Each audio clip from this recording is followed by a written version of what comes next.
Okay mga kaibigan, Nonito Donaire Jr. bibigyan po natin ng komentaryo ang kanya pong naging laban. Sisilipin lang natin sandali mga kaibigan, ano? At ito pong si Nonito Donaire, nanalo nga po ng interim bantamweight WBA belt mga kaibigan. Although tinigil po ito sa round 9 due to accidental headbutt mga kaibigan, at siya po nanalo via unanimous decision I believe mga kaibigan. Silipin po muna natin at pagkatapos magbigay po tayo ng ating opinion. Let's go, let's go, let's go.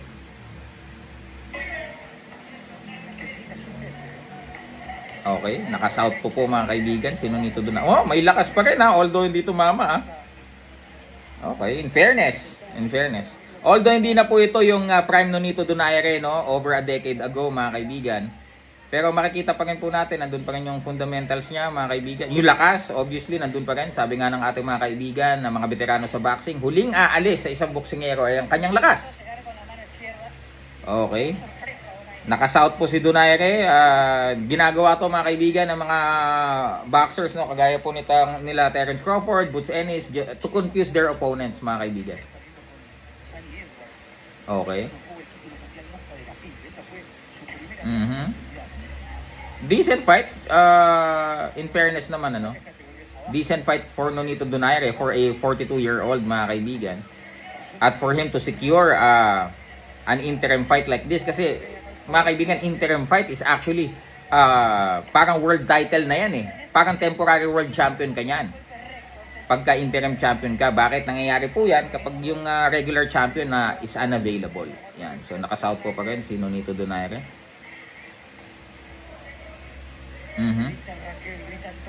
Medyo may takot itong campus. Okay. Ayun. Oy, ito na. Okay. Ayun, yun yung pala, headbutt. Well, anyway. Ayan, okay. So, magkakanan na dito si Nonito Donaire, no?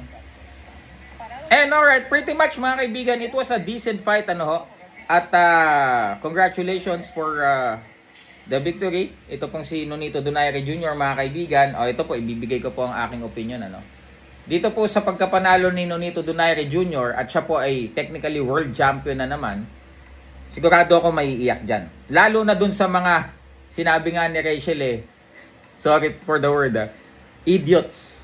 Diba? Lalo na itong si Jason mga kaibigan. Na sinasabi nilang takot daw yung Donaire dahil hindi daw lumaban. Ayaw daw silang labanan. Ba't kayo lalabanan ay may nakaschedule na laban? Ba't kayo lalabanan? Ba't kayo papansinin? Ito, technically, this is for the interim WBA bantamweight belt. Ito po ay technically a world championship fight. Okay? Donaire world champion na naman, kayo.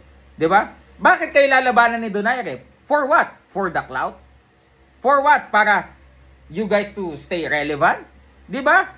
Ano pang sabi ni Jason pag hindi daw sumagot, ibabash? Parang ikaw yung binash, Jason. Parang baliktad, 'di ba? So yun po ang pagkakaiba. Ito, let us get this straight, Jason, sa mga ginagawa mong strategiya para sa tingin mo makakuha ka ng laban, lalo mong pinapalayo lang yung mga promoters, mga kalaban. Dahil sa technique mong bastos, kabastusan kasi yung technique mo 'Di ba? Kung may possibility naman na maglaban kay ni Donaire, binastos mo na. Natural, mawawala ng gana yan. 'Di ba? Mga promoter na tinutulungan kayo, babastusin nyo. 'Di ba? Ganun po yan. Tingnan mo ngayon. Nasan, Donaire at 42 years old, nasan ngayon? Di ba? Because of his connections at kung gaano siya ka-professional mag-handle, world champion na naman. Kayo, puro kasi kayo kabastusan. Di ba? Asan kayo ngayon? Si Donaire world champion na naman. Karma. Silver Voice TV, anong opinion niyo dyan? Comment down below.